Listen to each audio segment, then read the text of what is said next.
All right. Thank you everyone for being here. I wasn't able to have this welcome screen up and the music at the same time, so we chose the music. But if anybody else has recommendations for songs in the future, and also if you didn't get a chance to introduce yourself, please do that in the chat, your name and your organization. A couple just housekeeping things. We are recording these sessions. We were asked to share with some people that couldn't attend. There is a little green shield on the top left of your screen. If you click that, you can change your emoji colors, do some fun things with that. On the top right of your screen should be a little view button. If you click on gallery view, then you can see everybody when I stop screen sharing and we do activities. And I'll stop before we do the activities to make sure everyone's got that. So thank you for being here. We are really excited to have you. And my name is Syra. I am with LISC Western New York. LISC stands for Local Initiative Support Corporation for the new folks here that I haven't met. And Kate Rebhan here is our host for today. I am the co-host, and she is helping me with all things tech and checking the chats and things like that. This Zoom is a little bit funny. It doesn't allow you to change your own name, as Brandy noticed. But you can send Kate a note and she can change your name for you. You can tell her what you want to put in your little name box, and she can go ahead and do that. So what to expect at these sessions? Just a little bit of an overview. This training series is supported by the Eastside Avenues program. So thanks to Eastside Avenues for asking us to do this. Some of the goals throughout the 6 sessions, we'll be sharing common frameworks of district development with local groups so that people have a shared common language of how to do this and how to approach the work. We'll be sharing different programs and tips and tricks of communicating your value add with businesses and property owners being some of your key stakeholders in the district work. We'll be providing a wide variety of examples. Part of the magic of this work is knowing that even if you're in 2 different districts right next to each other, your assets might be different, your challenges could be similar, could be different. And so all the examples we share are really just things that you can pull from and use at will, depending on what you need in your districts. And then we'll be looking at how corridor programs fit into your existing organizations and missions, what additional partnerships are needed to do the robust corridor work. The flow for all of these sessions, we'll be doing some deep dives, giving lots of examples locally and from around the country. We'll have speakers providing case studies of how the content that we talked about kind of anchors in places, group and individual activities in all of the sessions, and we'll wrap up with a survey. We will read the survey and I will try to pivot and make changes accordingly to make sure that these are really benefiting what you're trying to get out of them. Today's session is going to be really fast. I'm going to be giving a lot of high-level overview examples. We won't get a chance to dig in today, but it's just a little bit of a taste of what we'll get over the next 5 sessions. Ways to engage, we encourage you to share your experiences in the chat. I know lots of you are already doing this work, so this might not be new. If there's a program that comes up that you've already tried and it was successful, share that. And if you tried it and it wasn't successful, we want to hear that too, and why, because we can all learn from that. We can learn from each other. Especially today, we're going to use the chat as a parking lot to identify future discussion topics and questions. Like I said, I'm going to be running through this PowerPoint very fast. And so if you have specific questions that you want to dive into, please share that. And then we'll make sure that we come prepared in the future sessions to answer those questions. Of course, take care of you. If you need to step away, turn off your camera and do so. Take space and make space. The world is full of introverts and extroverts. I don't think I need to tell anybody on this call this. Everyone's respectful here, but just making sure that everyone has a chance to share. And then finally, if you need assistance changing your Zoom name, send a note to Kate, your host and co-host, and one of us will get a chance to change it for you. So we are going to do an activity to start, and I'm going to stop screen sharing so we can all see each other.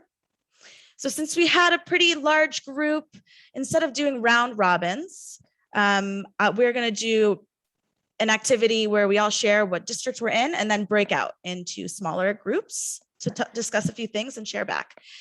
So I think I had sent an email yesterday asking everyone to bring a blank sheet of paper and a marker. Yes, I see some nodding. So if everyone can go ahead and get that sheet of paper and your marker and then give me a thumbs up when you're ready. I don't know how to do this. All right, all right. Yep, looks good. And then the other thing that we will need to do for this is make sure that we are on gallery view. So is anyone having trouble with that? Looks like everyone's okay with this. Okay. So what I'm going to have you do is write in big letters the name of your district, of the actual geography that you're here representing today. So whether that's Jefferson Avenue, Niagara Street, Fillmore, Bailey, whatever that is, write it in big letters on your sheet of paper. And then on the count of 3, everyone will hold up their pieces of paper so that we can see where everyone's coming from. Looks like people are still writing, so I'll give everyone a few more seconds. All right, on the count of 3, 1, 2, 3. Oh, this is fun. This would be a fun picture. Broadway, Fillmore, MLK, Jefferson Ave, Upper Rock, Niagara Street.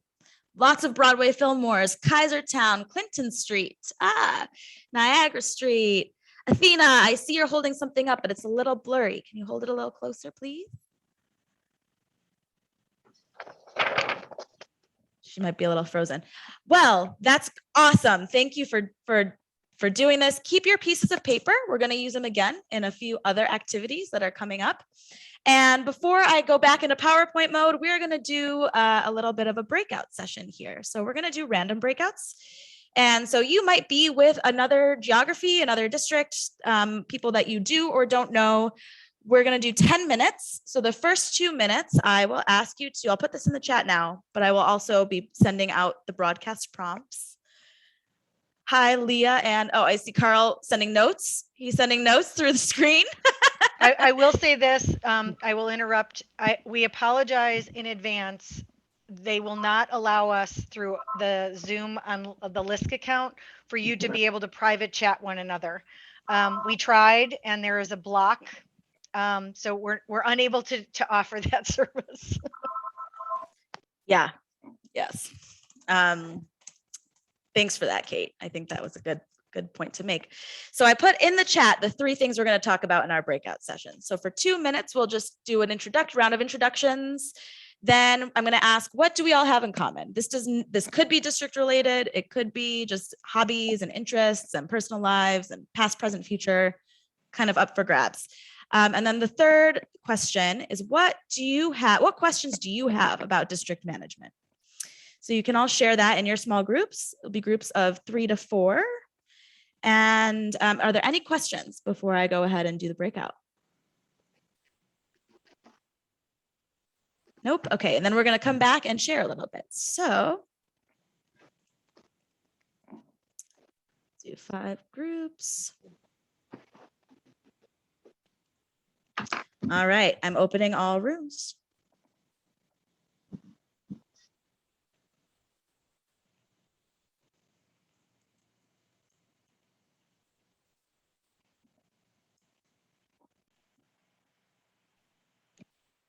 Hello, hello, welcome back. Well, I know that this is going to be very quick and these breakout sessions probably could feel like they could go 4 times as long, but we want to hear back from you a few things before we move into the PowerPoint presentation. What are some things that you all had in common? You could put it in the chat. You can jump on the mic. Well, this is Carl. For group 1, and Barbara and Cornelius can kind of chime in here, but you know, we all have our passions for the corridors we serve. You know, and Barbara's on a couple of things, not only the Vision Niagara, but also Skagit-Wada, the Central Region efforts, which I think she mentioned tonight. There's a meeting for those who may be interested. And Cornelius has been pretty well dipped in the Jefferson corridor for you know, I would say decades. So the biggest issue that I think we're all facing is maybe can be summed up in capacity building. You know, it's getting difficult to find qualified members for the boards and volunteers because everybody is on 1 or 2 or 3 or 4 different organizations to begin with. I'm on 3 boards, so it's kind of tough to get the people that you need to help grow the organization and have a bigger footprint. And if Barbara or Cornelius want to augment that, feel free. I think Carl kind of summed it up, coming from the first chat room that we were all in. We share some of the same difficulties and problems, and we share some of the same goals and aspirations. So I think he pretty much summed up what we had to say. Thanks. And I saw that Sydney was doing her thumbs up. This is a good time to also use your papers. If you're like, oh, my district is also struggling with that. You can also, pull those back up too. Anyone else want to share? I think we have something in the chat from Lee. Is it Lee or Leah? Leah. Leah. She said an interest in preservation. So what group were you with? Group 3. I can't remember. Sydney, Brandy, and Dr. Morton were in there with us. And yeah, so one of the ties that we had was preservation, but there were several other connections for sure. What questions did you have about district management and district work? Me personally, I don't know anything about it. So I'm here to really learn from others, and Barbara and I, serve on Vision Niagara, and we're hoping to learn more about what else is happening across Western New York, as well as to connect with others and learn more and see what we can bring back to our own organization. Wonderful. Thanks for sharing. Anybody else? What questions did you have? What questions were coming up? My question about district management, how does it relate to preservation? And having lived in a neighborhood that's historic but not designated, the homes and buildings are becoming denser and denser. So how does district management relate to new construction? How does it relate to preserving current buildings that we have here now? And just moving forward and using that leverage? Do we have leverage to access more funding? So those are the questions that I have. Great questions. And we do have a fantastic speaker coming 3 sessions from now who's going to talk all about that. Any other questions? We've got a couple more minutes here that we can spend. And if not, we'll just jump right into the PowerPoint. All right, so, and if you have other questions, please do put them in the chat. Keep the conversation flowing and going between all of us. Can you see my screen? Okay, so today I'm going to share a little bit. So I did district management for about 6 years on the West Coast. I'm from Buffalo, moved, came back in 2019, joined LISC shortly pre-pandemic.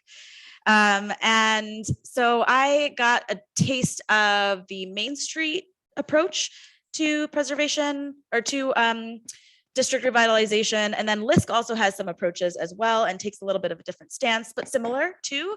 But there are some things that underlie all of these approaches. And so those elements of a district that we're going to talk about and that kind of underlie everything are the physical pieces. So what does it look and feel like when you arrive somewhere?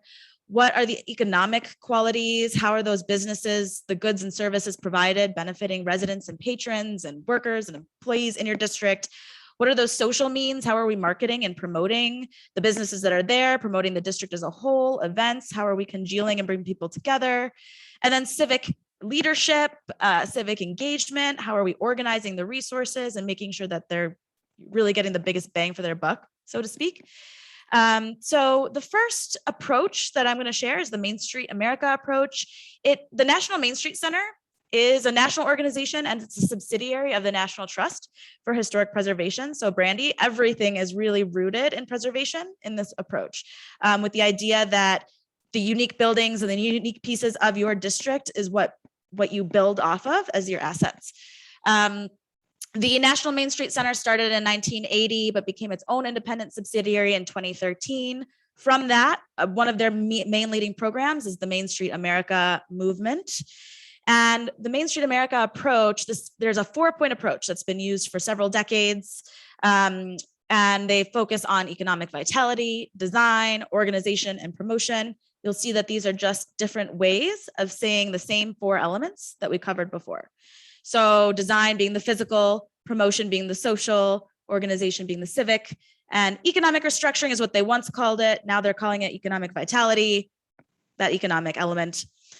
LISC's corridor work is a little bit different, but also similar. So LISC began in 1979 as an intermediary connecting organizations to resources. LISC invested in the National Main Street Center in its early days and had a formal relationship for a long time. Now, the 2 national offices are partners in policy and advocacy at the national level. So there's still partnership there. LISC, the thing that I'm finding to be really different about LISC is that LISC acts as a bridge to these resources and invests in organizational capacity grants. We are a community development financial institution, so we lend for actual developments happening. You will all get this PowerPoint. These links are live, but these are just examples of small business grants that have landed in Western New York through LISC avenues. Starlight Family Daycare is a recent business that received lending through some collaborative investments. This third example is from LISC Charlotte. So you'll find these examples across the country where other LISC offices are landing like $20 million through banks in their corridor work. And so I think that's an aspiration for our office and something that we look forward to doing. In 2019, LISC put out this commercial DNA framework, which talks about the physical environment, the market demand, adaptive capacity is what they're calling their leadership and organizational capacity, and business environment. And again, you'll see that these underlying have those same 4 elements. And so we're really throughout these 6 sessions going to be bridging Main Street and LISC work and really talking about these 4 elements and doing deeper dives in them. So the next 4 sessions are all deep dives. Today, again, I'm just going to do a quick run through of just a taste of what you're going to get in each of the sessions. So promotion, we're starting with this one because we're still in 4th quarter. And so there's still an opportunity to embed some of these things in your work. We'll talk about district identity and what is already existing in your district and how is that already building your brand. Branding your assets. This is an organization in Philadelphia, North 5th Street, and they have a lot of food businesses. So they decided to brand their district as an eatery sort of place. And during COVID, created brand-driven events. Global is local food tours. They have several food tours and you can pick and choose what you want to do and people can do it on their own. We'll talk about things like holiday events. Obviously, because of COVID, this has shifted a little bit in our worlds because we can't have large groups and gatherings, but we have also seen some pivots like virtual events where groups have taken their like downtown trick-or-treating or their district trick-or-treating and Halloween and turned it into QR codes and ghost walks and things that can be pivoted to fit the times. We'll talk about retail events, so things that really ring registers.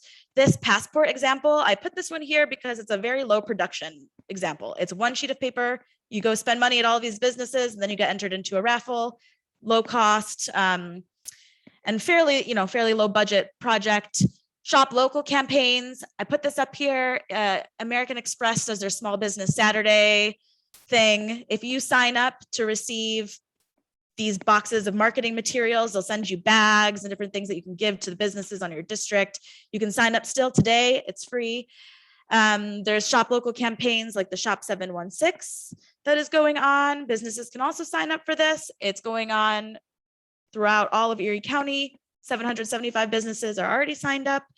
And it's basically like a business can take a MasterCard through their POS system. So this is a great thing for a district to be sharing with businesses to make sure that they know about those things and are promoting them. This is an example of a group that last year during COVID was still doing shop local campaigns and saying shop virtually, but spend locally, really promoting takeout. Another function of the promotions vein is district maps and letting people know what's happening. This example of the calendars, I like this one because this group is not putting on all of these events, but they're just putting them all in one place and making it really clear for people to know what's going on. They're also making it really clear to say, this is canceled due to COVID. This is virtual due to COVID. So I thought that that was a good example of that. I've highlighted a local organization here. The Bailey Business Association has done some great work of putting their businesses online, and especially during COVID. I think Essence is on the line here, and she could probably talk more about it in the chat. But some businesses didn't have a website, and then they weren't eligible for certain grants and COVID funding. So this was a really huge asset for business support during that time. We're going to talk about the business environment in our second session after this one. We'll talk about property inventories and what are the things to really keep in mind when we're doing property inventories. What are the things that are really important?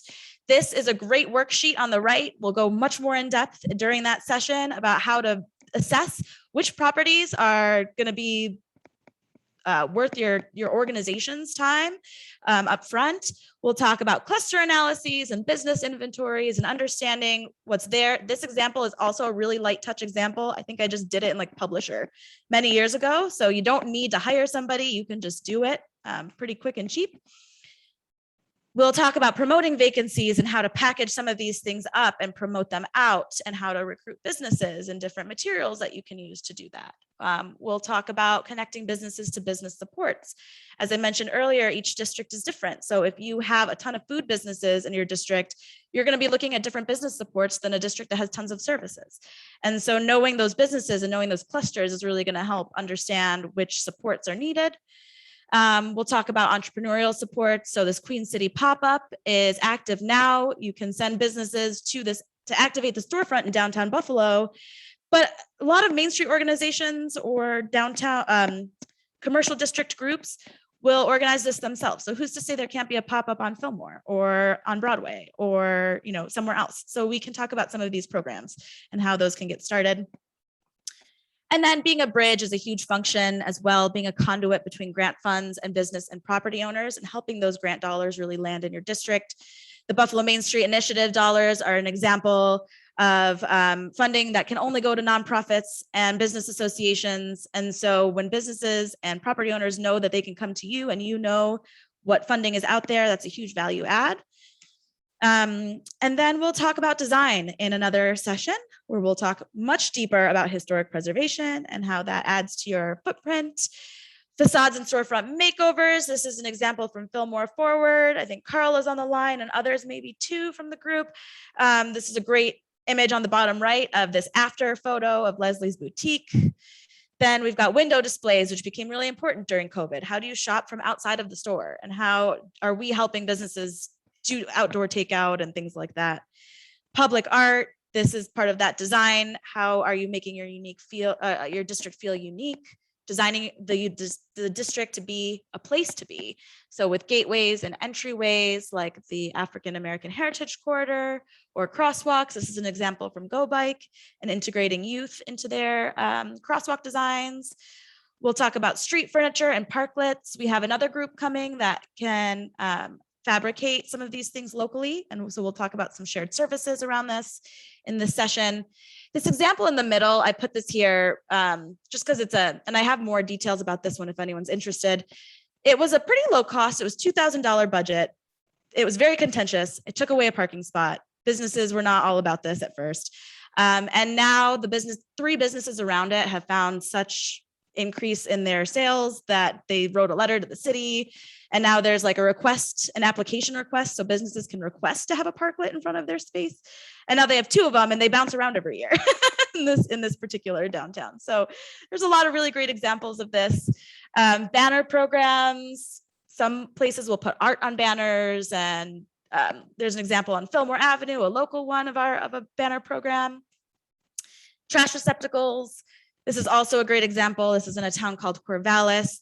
These trash receptacles were really old and kind of grody, and they were able to integrate youth and the college and got a bunch of people out to mosaic these trash cans and make them, beautify them. So we're also looking at streetscape and flow and how are we communicating how to get around the district and what's there, so this is all part of that design element too. I threw this in because fourth quarter festive holiday feel. The Scarecrow contest was a way to design the district where the district organization didn't have to take it on, but they had businesses do it. And then it was a contest and residents came out and voted on the businesses that they liked best. So they got the businesses to design the district for them and make it feel festive and have that holiday spirit. And then this final quadrant is this organization bucket. So we're looking at how are you powering your organization with people, with a strong and diverse board of directors, community and resident involvement. What does your volunteer program look like? How are you vetting volunteers? Kate will be here this day to talk about AmeriCorps and staffing and when do you know you're ready for staff and all of those kinds of things. We'll talk about building partnerships pretty much throughout all of these sessions. Communicating with stakeholders. So there's going to be external stakeholders, your funders and things like this too. But we're really going to focus on these three being kind of you need the property owners to fix up the buildings so that you can attract business owners. And then the business owners need to provide goods and services for the residents, and residents are patronizing your district. So we'll really be talking about these three internal stakeholders a lot, and also funding streams that when you're showing the value to these stakeholders, there's opportunities for funding to come back. So things like business improvement districts, we know post-COVID that this might have to look different and shake out a little differently than it did in the past. We'll go a lot deeper in session 5 about what this could look like going forward. We'll talk about business membership. There's a lot of different ways that people do business memberships. Fundraising events. I threw this is not a COVID friendly example, but it's one that I was involved with many years ago, where it was a ticketed event. And so you're raising funds from patrons and from residents and community members. So these are all different ways of communicating with these stakeholders, showing value and getting them involved with your organization. We'll talk about metrics. There's some great metrics examples of shared tools that can be used to communicate on broader levels. So in the state of Oregon, for example, we all collected the same metrics, which we then gave to the state and were able to make bigger policy changes at the state level, but then could also use those metrics locally to share with our property owners and business owners so that we could continue receiving funding support from them. So we'll talk about that more depth. And my last slide before I am quiet and let you guys all do some more talking. There are some corridor resources. Again, this PowerPoint will be public. We'll hand it out to you. The National Main Street Center has a resource library. If you are not a member of Main Street, I don't know if you can access all of the resources, but because LISC has a relationship with Main Street, we do have a membership. So if there's like something that you want to get and you can't access it, just send me an email and send me the link and I'll see if I can download it for you. And then for the LISC National Commercial District Resources, there's a resource hub. That commercial DNA document has a lot of how-to guides. There's a commercial districts recovery guide. There's a lot of really good information in those tools as well. So those are all available. So now I'm going to be quiet and we're going to hear from our speaker. We have invited Ashley Smith with us today. 20 to 30 years ago, well before my time, Ashley probably knows more of this story than I do, but LISC invested in a small organization working on its commercial district. And that organization was the Elmwood Village Association back in the day. And our speaker today is Ashley Smith. She is an urban planner with nonprofit management, community, and transportation planning experience. She currently serves as deputy director for Go Bike, a nonprofit that promotes transportation, trails and greenways, and complete streets in Western New York. And she was formerly the director of the Elmwood Village Association, utilizing the Main Street 4-point approach. I will also just share that there are a few folks from Fillmore Forward on the line who have also been using the Main Street approach for several years. So I encourage some conversation from them as well. And I've asked Ashley to really just real talk, like what worked of that approach and what didn't work? And what do we need? What do we know we have to do differently? So Ashley? Yeah, thanks, Sarah. When you guys invited me to join today, I can't say no. I loved the commonality that was early on, passion for the corridors. I feel like folks that do this work really are super passionate. And it's always really exciting to see that, desire to invest in and connect with the community. I'm not originally from Buffalo. I landed in the Elmwood Village area as an undergrad at UB, worked for a small business owner there who pulled me into the Elmwood Village Association in its early days. I started there as their clean streets manager. So I'm a country girl and I knew how to drive a Gator.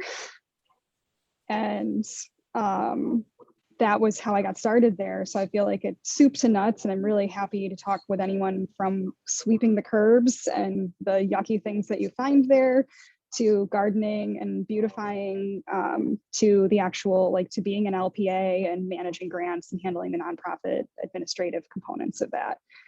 Sarah, if you want to pop to that first slide.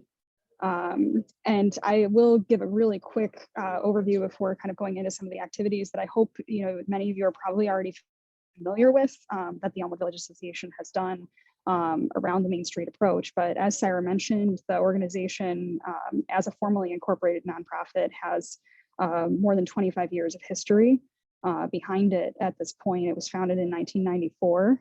It is a 501c3, and for its first 6 to 7 years, it was entirely board volunteer driven. So LISC gave a capacity building grant that allowed the Elmwood Village Association, then Forever Elmwood, they didn't rebrand to Elmwood Village until the mid 2000s. But it was that capacity building funding that allowed them to hire their first executive director. They then went after a number of different capacity building funding sources. There was some Oshai Foundation funding that also contributed to some of the initial formation of things like a district map.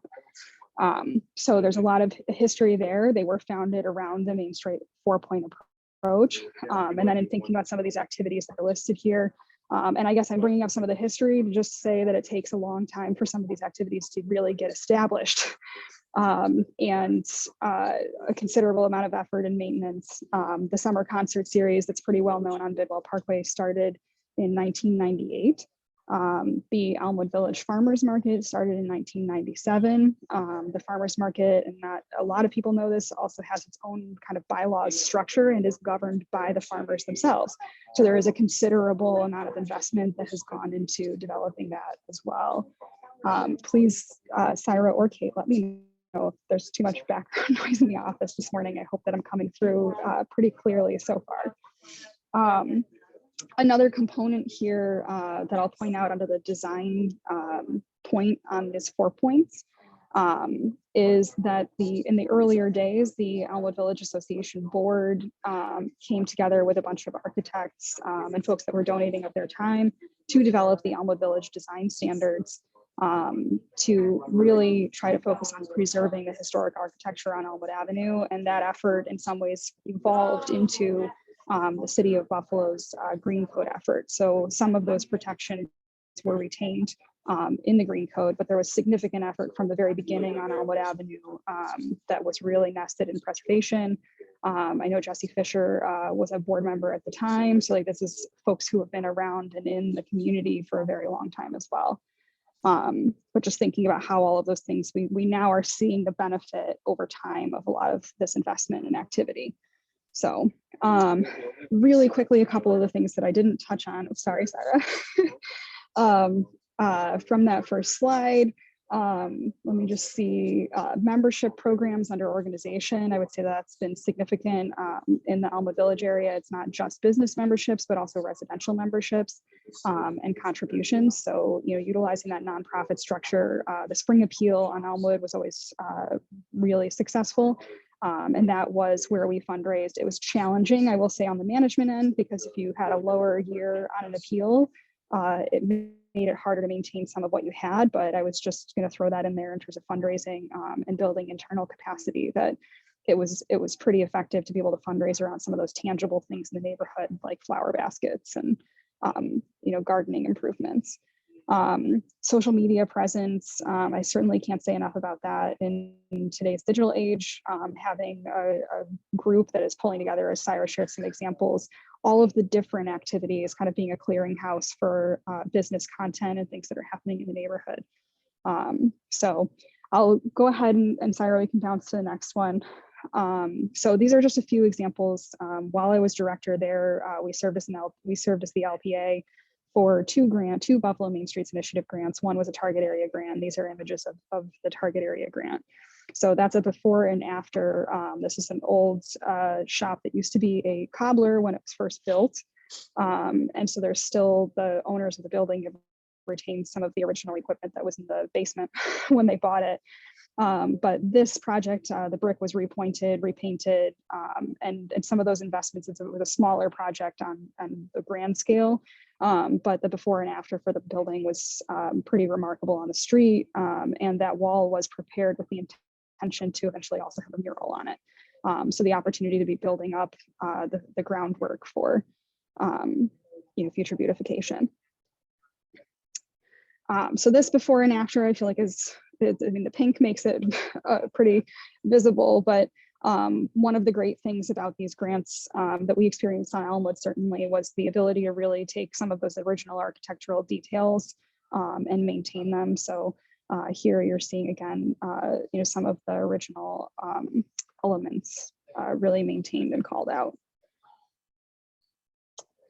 For this one, this was also a pretty stark visual change. This also included a build out. So this is one of the more significant projects that we managed on Elmwood, but this was restoring to the original clapboard siding, which made a huge difference and started to blend better with some of the neighboring properties.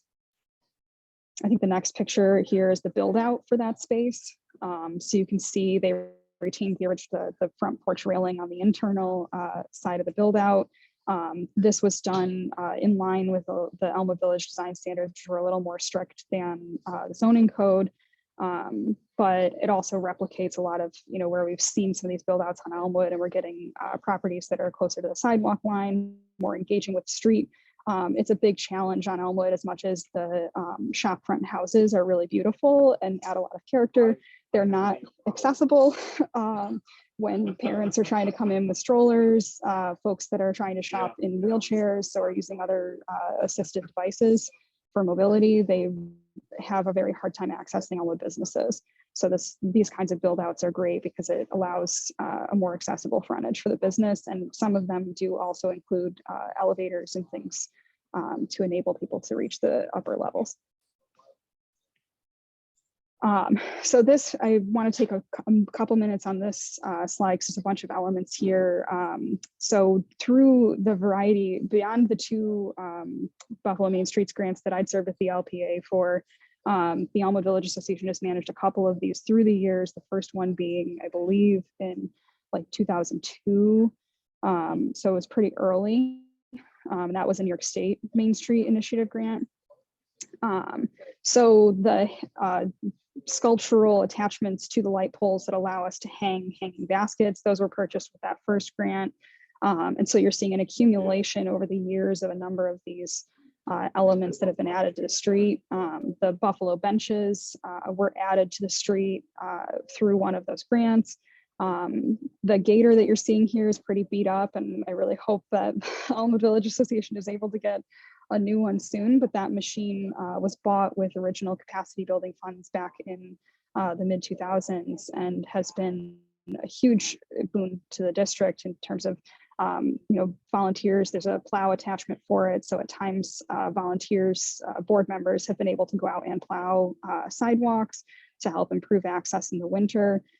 We haven't figured out how to do that sustainably in any sense, but the option to have that and the ability to know that it's possible for us to plow those sidewalks, it's just a question of the labor and materials needed to do so. And there's a water tank that you can't see here, but that's what that machine was primarily used for, was watering the hanging flower baskets on Elmwood. So at its peak, Elmwood hung something around 102 hanging flower baskets from Forest to Allen Street. Towards the end of my time there, we had started to combine forces with the Allentown Association, because maintaining the staffing so the hanging flower baskets are a significant cost to buy, but they pale in comparison to the cost of maintaining them throughout the summer season. So if you get those and install them, end of May, early June, and you're maintaining them until September, maybe into October with the weather we've been having, you're paying daily staff expenses to water, and you have to water them almost daily in order to keep them looking lush. So those were really the expenses that we had to fundraise around. and maintaining the machine and the equipment that goes with it. So we'd started to subcontract to other districts, and a big part of what I was looking at that time, and that I would love to hear more from this group about, is still being invested in my own community and wanting to work with more commercial corridors, is how service sharing where that's possible. And I would say that was also true. The second grant that we served as an LPA for was an anchor grant on Hurdle Avenue, because there was no 501c3 organization there that was able to take the grant at the time. So EVA was asked to apply for it and then managed it. And then I think I've got one more slide, maybe. If I'm not, yeah. So this was one more example of some of the street investments that were done. And then I've got two of Elmwood's star volunteers, Barbara and Susan, who are responsible for maintaining the community garden that's on city property. A lot that would otherwise not be maintained on Elmwood Avenue. And we've got two ladies that live a couple blocks away that come out to garden there in the summer and keep that space looking vibrant. It's adjacent to the summer concerts.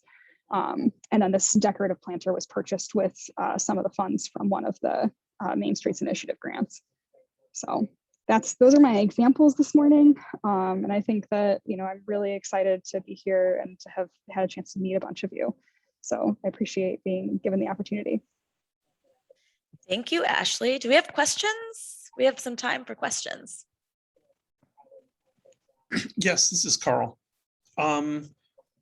Ashley, could you speak a little bit more about the Elmwood design standards? You said they were a little tougher than the cities. One thing that I see consistently, not only on the Fillmore corridor, but other locations, is just the signage of these mom and pop shops, advertising their wares. It's like all over the place, and it just kind of takes away from the streetscape, because it's in your face kind of advertising. And I'd be interested in learning more about how Elmwood kind of what the standards are, and how do you uphold them, especially with new developers or with people moving in trying to start or maintain a business. Thank you. Yeah, Carl, I'm going to scratch the surface on it, and then, I'm happy to connect, because I feel like this is, thinking about that 25-year organizational history, there's a 20-something year history to those design standards.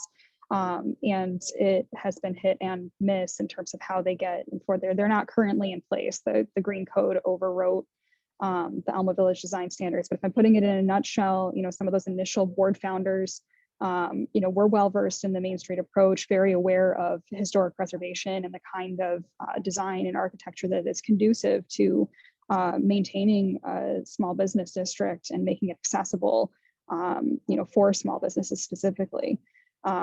And came together largely organized around some of the changes that were happening, the proposed Rite Aid expansion back in, I think it was 1998, and other potential development that was, being floated in the Elmwood Village at the time that would be raising, blocks or taking down numbers of historic properties in order to put up big box designs with parking lots in the front. The zoning code prior to the Green Code for the city of Buffalo dated back to the 50s. So it really was encouraging setbacks and parking lots in front, very auto-oriented design. And the design standards flipped that on its head. But when those went into effect, they were built through a very rigorous public process in the neighborhood that the Elmwood Village Association, would then Forever Elmwood Corporation, ran. And they worked really hard to get those passed by the Common Council as a zoning code overlay. So it ended up going into effect, but it was an overlay over the city of Buffalo's zoning code, and no one was basically, so they finally got it passed, but then there was no one designated internal to the city of Buffalo to enforce it. So it was largely driven by some of those key board members who were still involved in the community. And when some of those board members, moved on or weren't able to dedicate as much of the time, those became really hard to maintain and enforce. So I would say as much as, and I would say that those had a very huge impact on the city, and that really helped to kind of spur the thinking around, wow, our zoning code is dated to the 50s, realizing it was one of the oldest in the country at the time and needing to rewrite it. And which they then did with the green code. And I know that the green code, I feel like there's a lot of mixed feelings about how that's played out for the city. But it's better arguably than that 1950 Thank code. you. Yeah, of course. I think we have time for one more question if anyone has one for Ashley.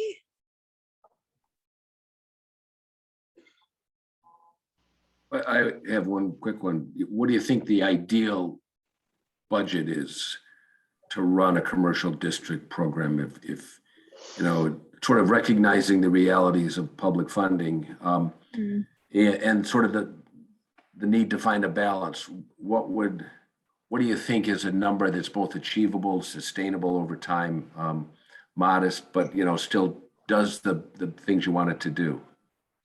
What would that number be? Is there a magic number? Oh goodness. I don't have a magic number. Honestly, I was going to be a bit cheeky, Stephen, and say a sustainable one. Because I just think that was our biggest challenge, like my biggest challenge while I was there, and a part of, frankly, what made it, you know, I love Go Bike, don't get me wrong, but the, you know, need to move on was also that it was constantly fundraising. Which really I felt, you know, coming from a planning background, wanting to do, you know, broader work within the city, you know, I was constantly focused around fundraising for a specific district.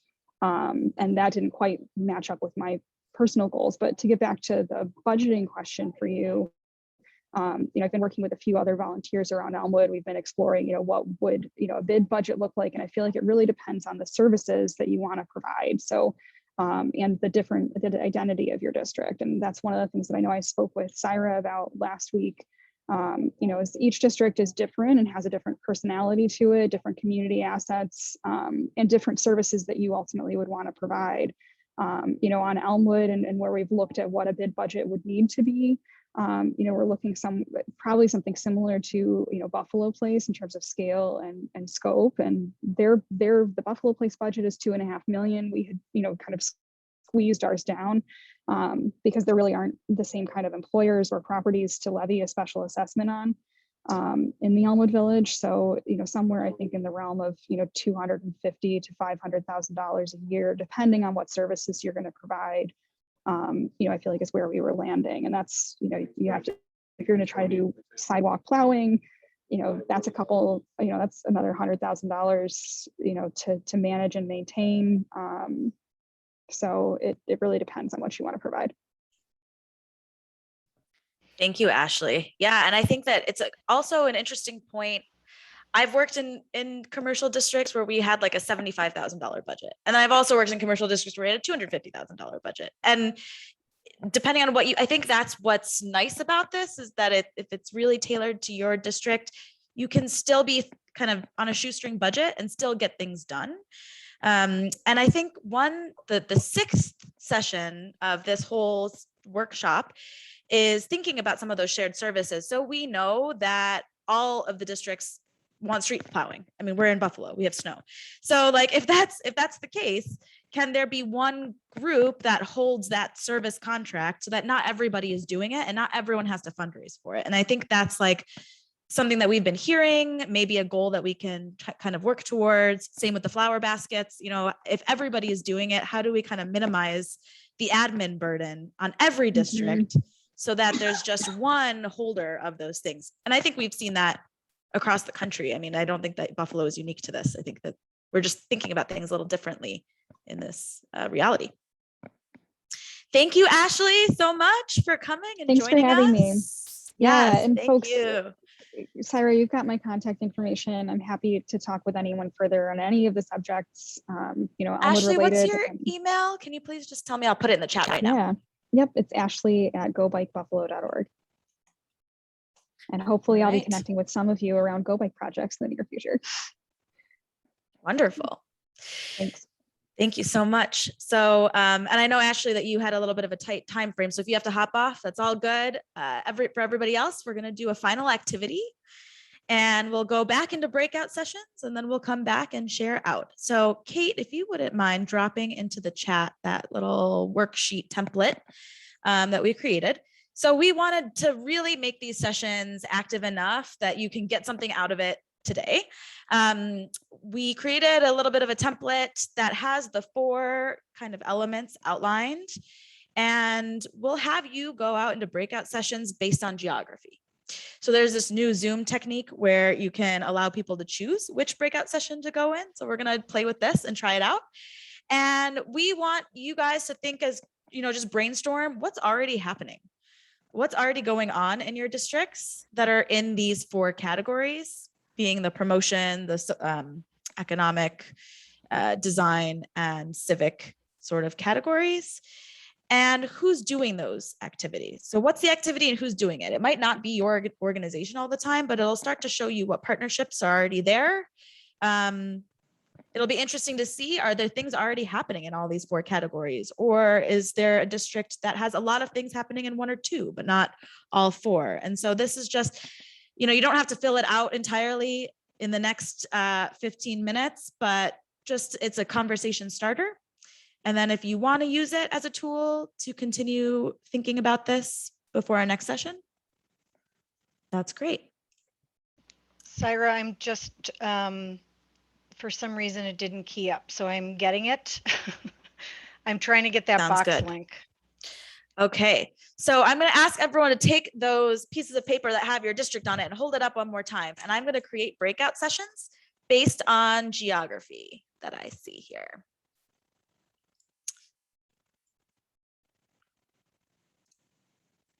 All right, we've got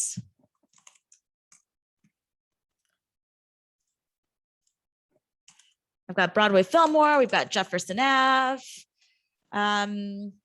So that we can, since I think we have 1 Niagara and 1 Kaisertown, so maybe we'll put you 2 together to share ideas. Does that sound okay?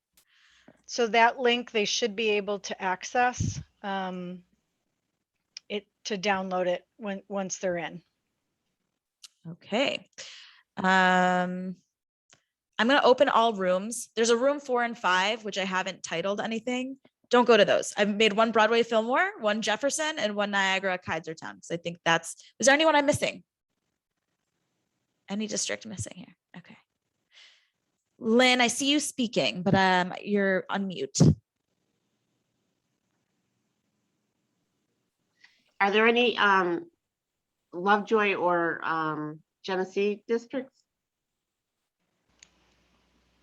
I was gonna I'm not, but I was just gonna jump in. I can do, Ellicott district is so large, so I don't know if it's Ellicott district, I should say that, but I can do like a fruit belt district if you want just some variety, since we have so many Broadway Fillmore on, so I'm versatile, so it's up to you.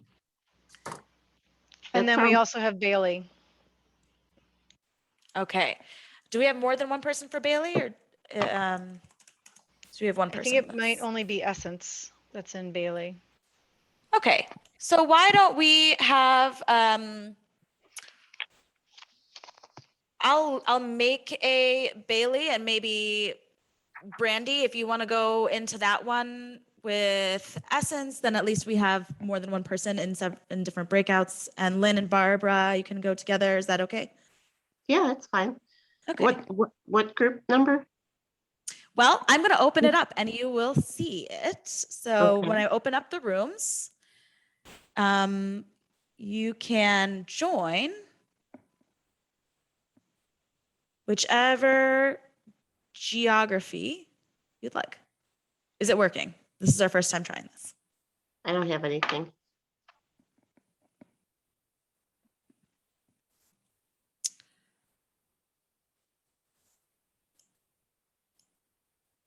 Okay.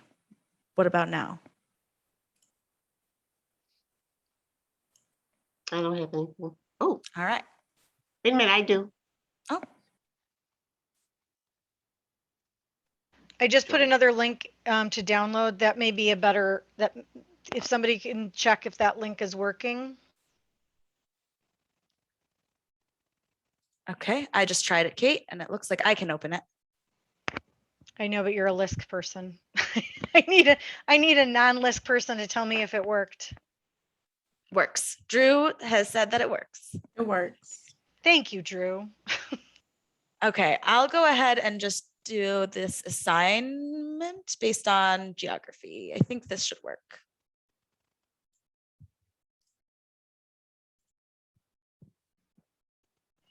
I see some nodding heads. So we have about 6 or 7 minutes to share back. What were your observations? What were things that you already knew or that was new and surprising based on this exercise? Well, I'll jump in. Compared to what Essence and Lynn and I spoke about, there's nothing comparable to Elmwood, right? So in the city of Buffalo. So to get other districts that don't have the means, if you will, that Elmwood has, how do we get there business wise?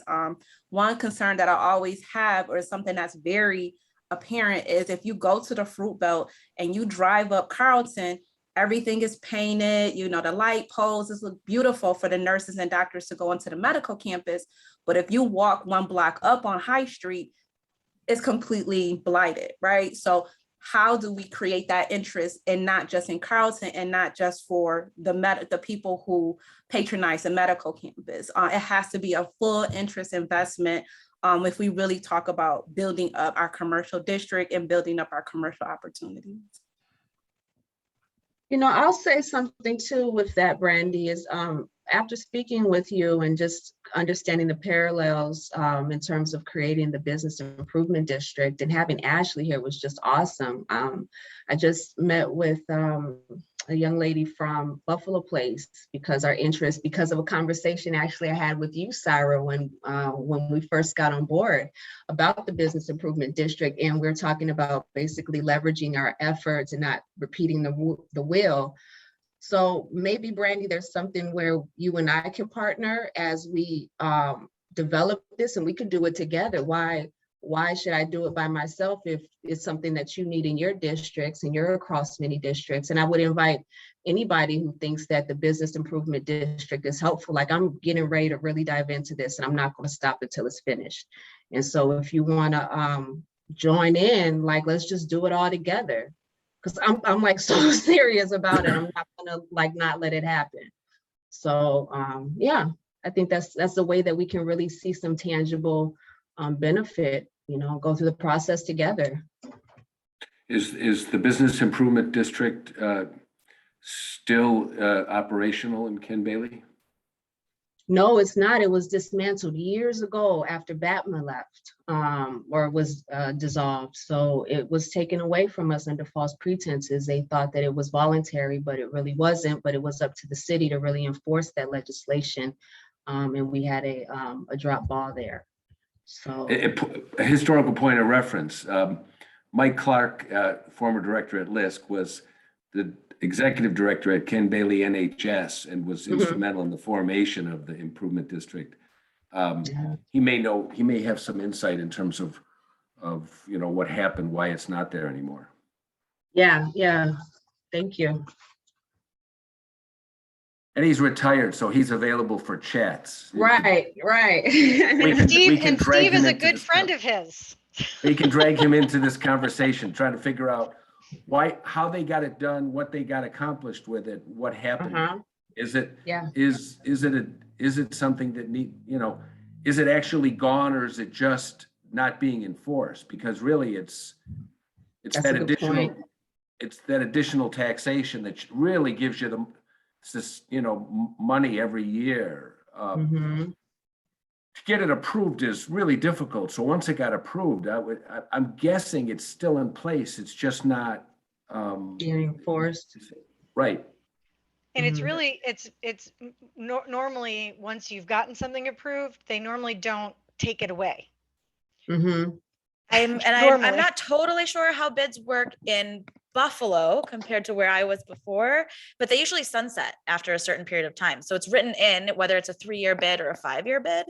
That was my experience of it. More digging to do here. I have reached out to New York City, the bid group that does all the bids in New York City, to see if they could come chat with this group at some point, and maybe they have some insight. Another piece is like, could we do a bid across several districts? So that's something that's just a thought of like, how would that work? And I've been doing a little digging to see if anybody else has been doing this, and I haven't found anyone yet. So, and when I say anyone, I mean, I put out Actually, in the calls. legislation, it is possible, in the New York State legislation. I just got done reading it, picked up an eyeball off the floor and put it back in my eye after I was done with it. But yeah, it is possible. It's just a matter of coming to agreement and to terms that are clear in terms of responsibility and who benefits from what. So I just want to do it with you guys. Let's just get together and let's just do this across our districts. We need it. The Perfect. fact that we had a pretty contentious election recently for mayor, I think gives us the opportunity to get Yes. this thing done. You know, we need to come in as a united front and have Mhm. a somewhat of a demand, Right. a good case and a demand, and you know, regardless who won or lost, there's a focus on the east side and to improve the lives of the folks that live there. So here is a golden opportunity that we should not squander. Yes. Here, here. Beautiful. That's exactly what we're hoping to get by the end of all of this, is a game plan and some pathways forward. So thanks for already starting that and bringing all of your passions to this very first workshop series. Our next one is next week on Thursday. I do have a speaker coming in. He's from Arizona, but has worked in Main Street for several years before and is really a whiz at branding and promotions and events. So we're going to be focusing in on that next week.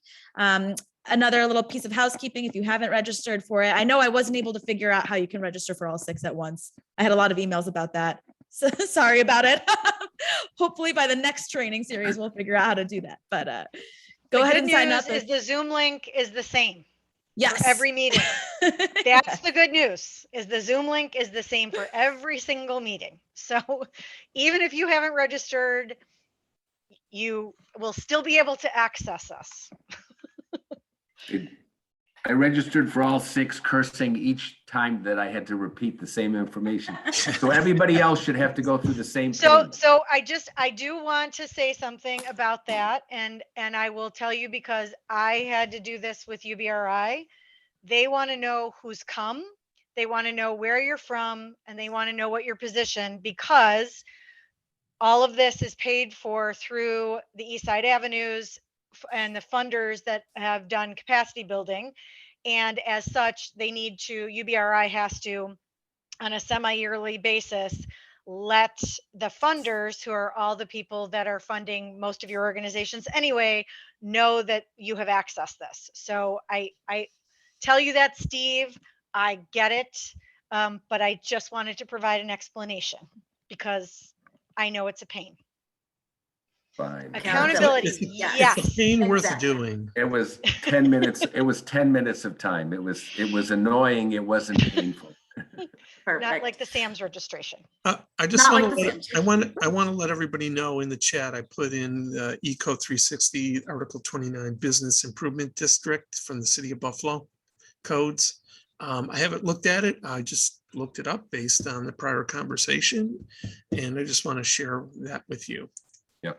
I mean, the key on the improvement districts is the dual approval process, where where you need not only, you need a majority of the actual building owners, and you also need a majority of the total assessed value. And that dual approval process really prevents one giant business from basically saying, yes, we're in favor, or